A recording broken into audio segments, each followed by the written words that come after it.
Welcome to today's webinar series called Great Leaders Build Great Leadership Teams.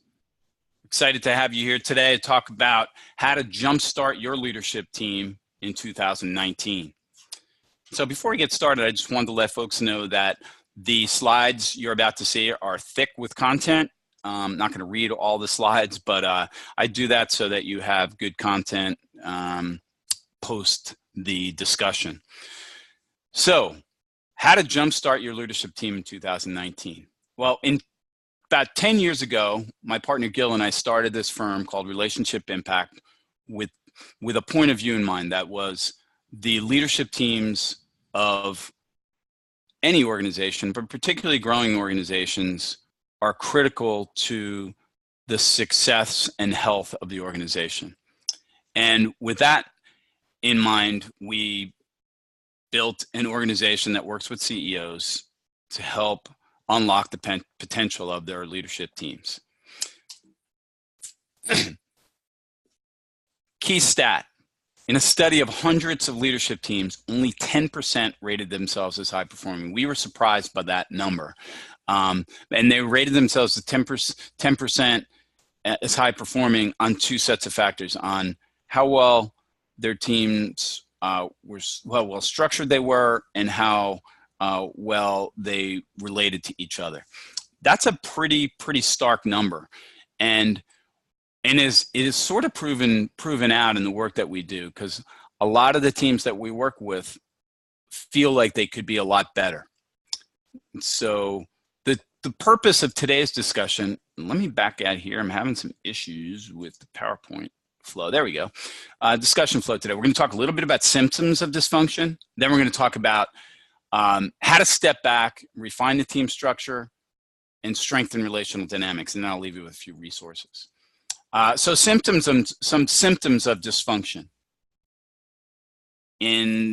I would argue that this would be a good place to start. Just take a look, take a step back and ask yourself, do we experience any of these factors on our leadership team? Each team member is extremely talented, but they don't seem to be on the same page. Team meetings are stale. We're not really debating and challenging each other well.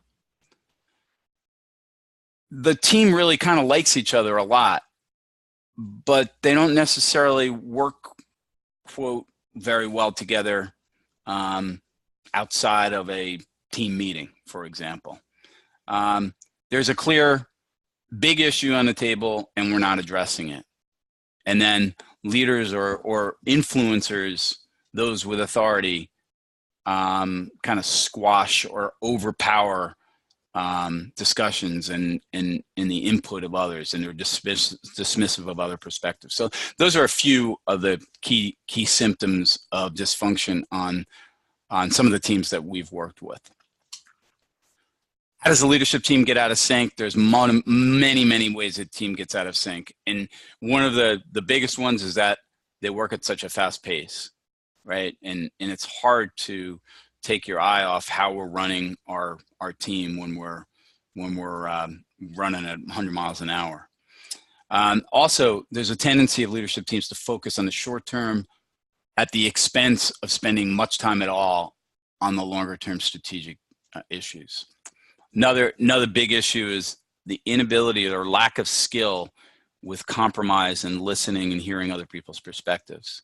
And then finally, not well established accountability structures in place that can not clear about who's doing what, and the overlaps between roles, which really can get a team in trouble. What are some of the characteristics of great leadership teams? Number one, and if you listen to any of our other webinars, you'll hear us pounding this home. Number one is a laser focus on the results that we're looking to achieve as a leadership team. Number two, it's our ability to address increasingly complex challenges grows over time because we're learning from each other. Third is the level of resilience. We are faced with challenges. They happen, we know they're going to happen, and we get back on track relatively quickly. And finally, it's what we call a force multiplier effect, or the folks working better together than they are as individuals. Okay, so what do you do to jumpstart your leadership team? From our perspective, there's two sets of things that we believe that you should spend some time on. So at our next leadership team meeting, add another hour and a half, 2 hours. I would more if you can, right? To talk about two things. How well is our structural foundation working, and how well is our environment for productive dialogue working? And I'll go into each one of these in a little bit more detail as we move forward. First, take a step back and look at how well the team structure is working. I'm not just talking about the organization structure. I'm talking about the structural elements of a team, the structural foundation that makes a team hum. Is there a strong sense of cross-organizational purpose on this team? That what we're supposed to be working on together to bring the talents and skills of the 8, 10, 12 team members to bear, to focus on at this particular point in the journey of our organization. Are roles clear? Is it clear about who's doing what? Obviously, functional roles are clear, but when we start talking about integration points, right, across, are the points of overlap between our roles clear as well? And have we talked about those? Oftentimes we see that organizations or leadership teams have not, and it causes some unintentional friction or challenge. Do we have good vehicles for effective coordination and communication? Do we meet well? Do we meet on strategic stuff versus operational stuff, or does it all get blended together? Do we communicate well outside of meetings and then re-engage on important issues that were most important for the team to be addressing? And then finally, this is, often folks look at us and say, this is just a silly thing to focus on, but do we have clear established operating principles and norms, behavioral expectations for each other, and how we work together as a team, right? Things like, do we challenge each other well? Is it okay to challenge the CEO? All the way from that to, is it okay for us to walk out of a meeting on our phone, right? Or do we even have phones in the room, or do we put them on a table before we get started with the meeting? Like little things that can get in the way. Just important to take a step back and say, what are the expectations for how we work together? Structure can be really good and enhance decision-making and collaboration. It can also really hold you back and cause increased relational challenges because oftentimes unintentionally, we have misaligned incentives structurally. We have not really talked really clearly about the overlap in roles and accountabilities. And then we start executing and we start having some challenges related to, assumptions people are making about, well, why is he doing that when I thought that was my responsibility? Things like that.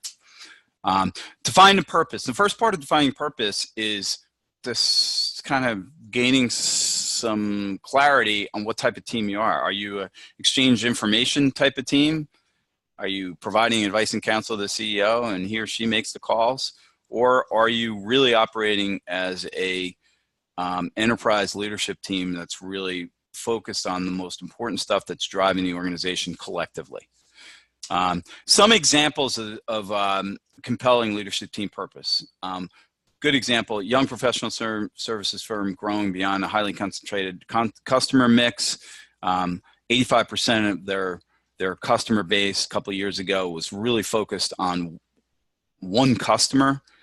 They had 3 lines of business, a marketing group, business development group, and they were all attacking the market in different ways. So they really decided they needed to have a clear, common go-to-market strategy, and the development of that strategy and the beginnings of the execution of that strategy was really the main focus of that leadership team, all with the the goal of diversification. So that gives you a sense for what's, creating a compelling leadership team purpose. And these are a couple of other examples, right? A startup medical device company with a recent FDA approval and a large injection of growth capital, right? You can get a sense for, okay, what's most important at this point in our journey for our leadership team to be focused on. Composition and roles, right? Getting the right players on the team, absolutely. Perhaps most importantly, dealing with those that are non-players, the non-team players, right? Helping them. We've definitely seen examples of folks that aren't really very much functionally driven and good at their function, but not as interested in the enterprise, which is kind of, to some people, mind-boggling. But we've seen through some education and through awareness building the potential of these non-team players to build and leverage their skills technically into the rest of the organization. And we'll talk a little bit more about that as we move to the relational side of stuff. These are some factors from a woman that we love to read. Her name is Ruth Wegman. She's written a bunch of articles and case studies and a whole bunch of stuff, but a great book called Senior Leadership Teams. And these are a few characteristics from her on what makes a great enterprise-focused leadership team member. First, you look for the needed skills and experience, obviously. Look for leaders who recognize the critical importance of their enterprise role versus just their functional role. Those that can synthesize complex information and narrow it down, right? And those with maturity to productively challenge and debate the most important issues that a team's facing. So composition role, coordination and communication. Basic, how well do you coordinate and communicate? Are your meetings well run? Are you focusing strategically, not just operationally? Are there some clear accountabilities and overlap? Are overlaps discussed among roles? And are you following some basic project management principles in terms of how you're executing as a team? So just again, step back. How are we doing at coordination and communication? How are we doing with expectations and norms? Do we have any? Are they well understood by all? Are they the right norms for this team at the point at our life in the point in time in our life cycle? And as this last point says, team norms are useless if the leader doesn't actually model them. And if feedback and accountability doesn't exist. So you can have great norms, but if people aren't going to hold each other accountable to living them, then you might as well not have them. Okay, so there's a strong link between structural and relational dynamics, right? And so it's not good enough to have one without the other, is basically what this slide says. So let's talk about, how do you step back? If you're having that 2-hour discussion, right? And at least an hour of it, it's on the structural side. The second hour should be at least focused on how are we doing at creating productive dialogue? And before I even get into this, I'm going to talk a little bit about what productive dialogue is. From our perspective, productive dialogue is the ability to challenge, debate, confront each other with on the most important issues in a manner that progresses the issues and leaves minimal relational scars. So it's not so much conflict management. It's just how do we make sure we're creating an environment that we can challenge each other. It's okay to challenge the CEO or the president in a productive, constructive, professional way, but to put our 2 cents on the table and have it heard. And obviously the reverse of that, or the opposite of that, is to hear others as well. So from our perspective, there are 3 things that you should be really taking a look at when we're looking at, do we have a good environment for productive dialogue to thrive? First, CEOs have to model some productive dialogue behaviors, and we'll talk about those in a second. Second, is there an environment of trust? Not just so much that people like each other, but is there an environment of trust where people can be vulnerable with each other. People can be wrong. People can challenge each other without judgment, those types of things. And then finally, this seems like a stupid one, but when we experience disagreement in a productive way, it's important to step back and say, wow, that wasn't so bad, was it? So we've seen that when, folks hate disagreement, hate, debating, arguing, right? But then when they experience it go well, it can really be powerful. All right, so we talked about productive dialogue. Let's talk a little bit about some non-productive dialogue examples. CEO dominance discussion. There's an elephant in a room. We're not addressing the most important thing. We're either avoiding it or waiting to discuss it after with folks that are like-minded, that type of thing. The love fest. People are just so nice to each other that they're afraid to challenge each other, hurt each other's feelings, step on toes, that type of thing. Passive aggressive, where we're kind of indirectly knocking others' ideas down rather than being curious about their ideas and asking more questions. Lobbying. We have a meeting, we agree to a bunch of stuff, and then there's a line outside the CEO's office, president's office, or there's emails to him or her, or phone calls, whatever it might be, lobbying for a particular point of view, and the CEO participates in that rather than says, hey, look, we agreed to that, or let's rediscuss it and bring up your point of view in our discussion. Turf protecting, this gets back to that the functional versus enterprise role issue. Okay. Establish conditions. Good idea here is take this, put it in front of your CEO and say, hey, take a look at these things and how do you think you're doing against them? And then have everyone else say, yeah, he or she is doing okay, but sometimes they're not as receptive to feedback as they think they might be. They give their body language as, they clench their teeth, or they get put their head down or take their glasses off or whatever when someone brings up an idea that's counter to theirs or challenges something that they've said, right? And so really what this slide is all about is, are we being curious, and are we being receptive to others' points of view? Are we listening?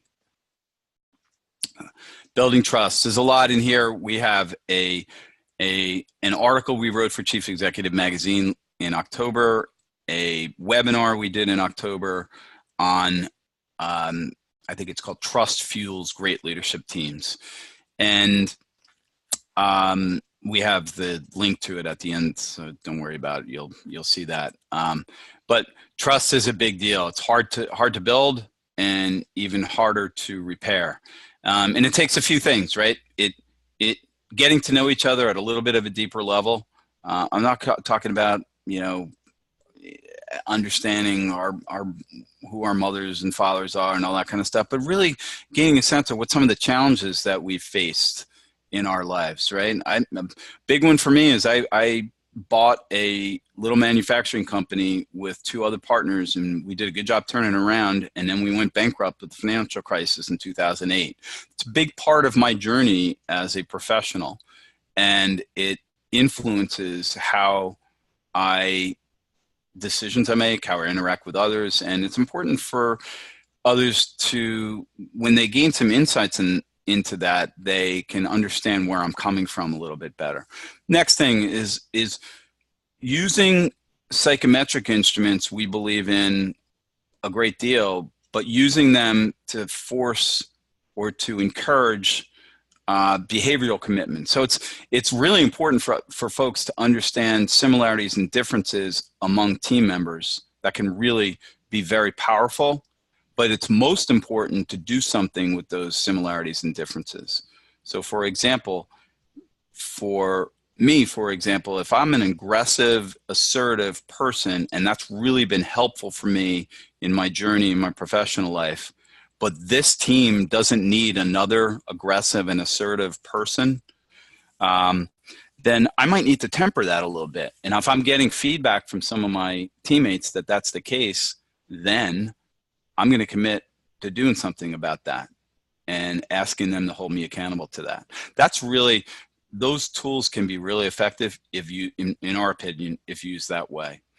Next thing is showing vulnerability, even at a cursory level, right? And demonstrating diligence, executing on those behavioral commitments that we just started is a good way to start building trust and rebuilding trust on leadership teams. This is a hard thing. If your team is chock full of lack of trust, you have a lot of work to do. If it's just some tweaking, just take a step back and take some time to get to talk to each other at a different level of than we typically do. And experience productive disagreement. Basically, I'm saying capitalize on those opportunities where there has been disagreement and it's been productive. People have been curious, they've listened to each other, they've heard each other's sides, and the person that, quote, didn't, quote, win the disagreement is not picking up her ball and going home, right? And so capitalizing on those moments of disagreement. And so let's go back. I just want to go back to the slide that I started this part of the conversation. How do you jumpstart your leadership team? Take some time and step back as a leadership team to assess how well your structural foundation is working and how well you have created an environment for productive dialogue to thrive.